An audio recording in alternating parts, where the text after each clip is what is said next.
અમદાવાદના વાઈ ટોપિંગ રોડની ધીમી કામગીરીને ગતિ આપવા મહાનગરપાલિકાના સત્તાધીશો દ્વારા રિવ્યુ બેઠક યોજવામાં આવી। જાહેરાત કરવામાં આવેલ 90 રોડમાંથી હજુ 35 રોડની કામગીરી પૂર્ણ થઈ છે, ત્યારે અન્ય રોડની કામગીરી ક્યારે પૂર્ણ થશે તેવો સવાલ પૂછવામાં આવ્યો। બેઠકમાં અધિકારીઓને કડક સૂચના આપવામાં આવી કે ગમે તે રીતે કામગીરી ડિસેમ્બર સુધીમાં પૂર્ણ કરવામાં આવે।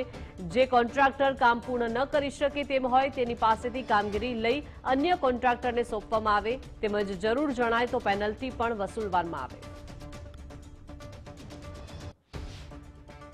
ત્યારે આવનાર સમયમાં વ્હાઇટ ટોપિંગ રોડ ખૂબ જ ઝડપથી પૂરા થાય।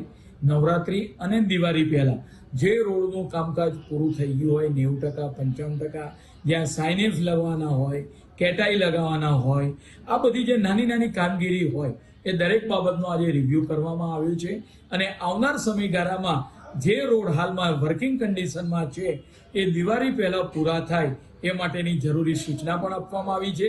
તદુપરાંત જે એજન્સી સમયસર જો કામ ના કરતી હોય તો એ એજન્સી પાસેથી કામ લઈ એનું કામ અન્ય એજન્સીને આપવામાં આવે અને દિવાળી પહેલા મોટાભાગના રોડ વ્હાઇટ ટોપિંગ જે હાલમાં સિટીમાં ચાલી રહ્યા છે એ પૂર્ણતાને આરે આવે એ માટેની આજની મીટિંગ રાખવામાં આવી હતી।